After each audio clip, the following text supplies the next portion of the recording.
Welcome to We Know Sports. Tap in, tap in. Special guests, great topics, incredible insight, and timely updates. We Know Sports. We know sports. Yeah, yeah. We Know Sports. We know sports. Yeah, yeah. Don't forget to smash that like button. Hit that notification. Like, share, comment, subscribe to the channel. You are now tuned in. We Know Sports. We know sports. Yeah. All right. Now, Deion Sanders, Colorado University, was a big game. The coach for the other team, Colorado State, kind of maybe opened his mouth, gave the team bulletin board material, gave them motivation, said some disrespectful things in the media. It was a big hype all week, making it personal, quote unquote. That was the quote, he made it personal, so they came out. It was a night game, and it was a good game. It was a great game. Let's go over that game. Is Colorado State really that good, or was it the hype, the motivation, the trash talking through the week? This probably made them play out of their mind, or just better than usual to make it a game. They came out, they was up, and Colorado had to produce a comeback pretty much, and they did that in I want to say the late third, fourth quarter, or just say second half. They put up some points and came back and won the game in overtime. Right, they won in double overtime, 43-35, but Colorado State, notoriously over the past 10 years, hasn't had a winning season. Hardly at all. At times, they finished 1-11, Right. like Colorado did last year. So they're not a good team. Deion and them were favored by 30 points almost, and I guess Colorado State came to play, but what I'm worried about is Colorado outside of this game. This is a W, so we'll put that behind us. Schrader played a decent game. Travis got hurt. Travis Hunter got a little banged up on a crappy hit, a late hit. But next week they travel to Oregon, and right now they are 21-point underdogs in that game. They'll play in Eugene, and we'll know what Colorado's all about, because the weekend after that, immediately after that, 2 weeks from now, USC comes to town to Colorado. Right. Number 5 in the nation, reigning Heisman winner Caleb Williams, who has thrown 12 touchdowns already. Right. Given their schedule has been light, it's still USC, and like I said, it's still Oregon this week, and then I think the week after that they have number 23 UCLA. So we're about to know what Colorado and Deion's made of. That's for sure. Yeah. That's a nice little competition of games right there. All ranked teams, and don't know how long they'll be without Travis Hunter, but that's gonna hurt. Yeah, that's definitely gonna hurt. That would hurt any team. Definitely gonna hurt. How long you think he'd be out? Well, we'll know more tomorrow. He's gone for testing and stuff today. It might just be he's a little banged up from being overplayed. He has to be exhausted. Anybody that plays both ways like that and then takes a lick like that, especially a late hit, a dirty hit from Colorado State, I think the player should be ejected from the being able to play for a few games, because that was a nasty, vicious, uncalled for hit. That's just the way that's my thoughts. Right, and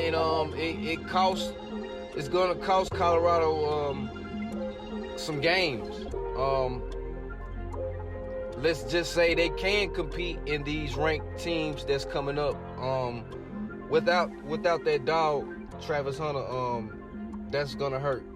That's gonna weaken the team. So even if they lose without him, I don't know if I can fully judge Colorado without Travis Hunter playing, so let's just hope he get back and get in rotation and can be what he's usually been. And we kind of called it, even though this was probably a dirty hit by Colorado State, getting beat or getting, didn't want to lose, and probably did want to hurt Colorado going forward by, taking a cheap shot on their best player, one of their best players. So him playing two ways, third game he gets hurt. Is this a result of that, or that was just a dirty play by a dirty team? I say he's a little tired of it. It's the hit. It was the hit. It was just an uncalled for, unsportsmanlike, just cheap, fucking dirty hit. Right. That's all there is to it. Right. And let's pray for him and hope he's back in practice this week and everything goes well for him. Okay. Now let's talk about the game at hand.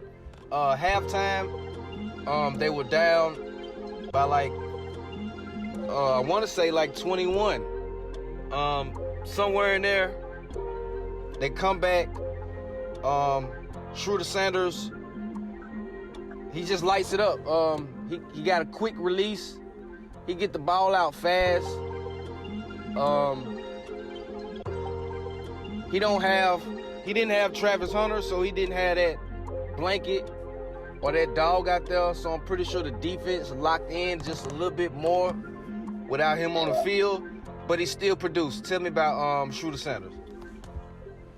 Shooter, he brought them back in the fourth quarter. They scored 14, and then in overtime they scored 15. But at halftime they were down by 7. It was 21-14.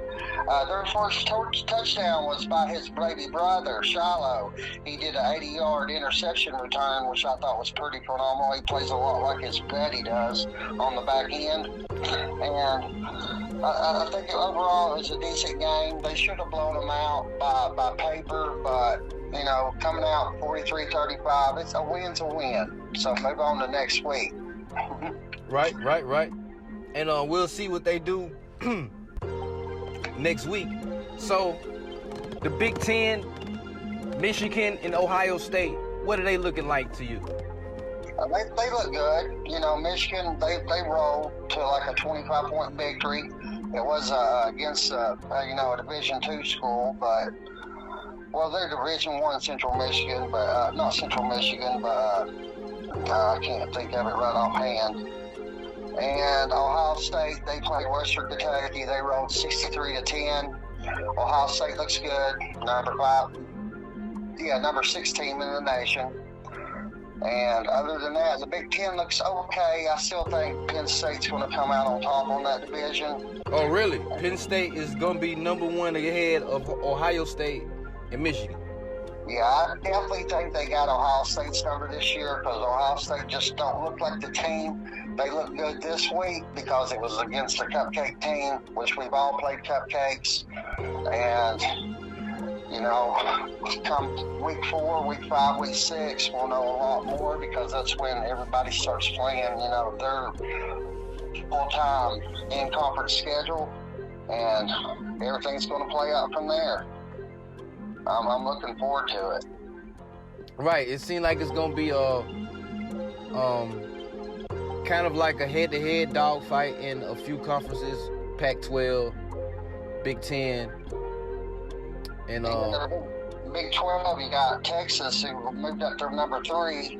You still got Oklahoma, who's undefeated. I think they're sitting back 16-18, ranked 16-18, but still they're undefeated. They're obviously doing good things there. So we'll know more in the Big 12 as well. Correct. Missouri in the SEC East with Tennessee and Georgia. They beat number 15 Kansas State in overtime. They were supposed to lose by 2 touchdowns. And Kentucky in the SEC East is still undefeated at 3-0. So not ranked. Neither one of those teams are ranked, but they're looking good. All right, now let's go to SEC. Not much talk. Saban not looking good. Georgia's rolling, of course. And from the top to the bottom or in the middle, like it's not a lot of parity. Look like Georgia's up there, and then not a lot of competition. But what does it look like to you thus far? We 3 games in. 3 games in. Of course, Georgia's on top in the SEC East. I think the second place is going to be fought out between Tennessee, Missouri, and Kentucky. I think Florida will fade away, before the end. I think they just came to play, like you said, against Tennessee. And plus, it was at home in the Swamp, which is a dirty place to play. And in the SEC West, I think Alabama maybe might get it together, but it's looking like LSU. LSU's only loss came to an ACC powerhouse, Florida State, who is ranked 4th in the nation. So, I don't know. We'll see in a few weeks. Right. We will. We definitely will. All right, y'all. It's been a good one. We know sports. Hopefully you tuned in all the way to this point. I'd like to thank you for tuning in. Thank you for watching. 702 Visions, District 1104. And once again, I'm here with my boy Kelly P. Say what's up to the people, Kelly, before we get up out of here. What's up, and thanks, everybody. Yeah, we appreciate y'all. See y'all next week. You are now watching 702 Visions. Shout out to y'all boys, man. I ain't hard to find. Get at me.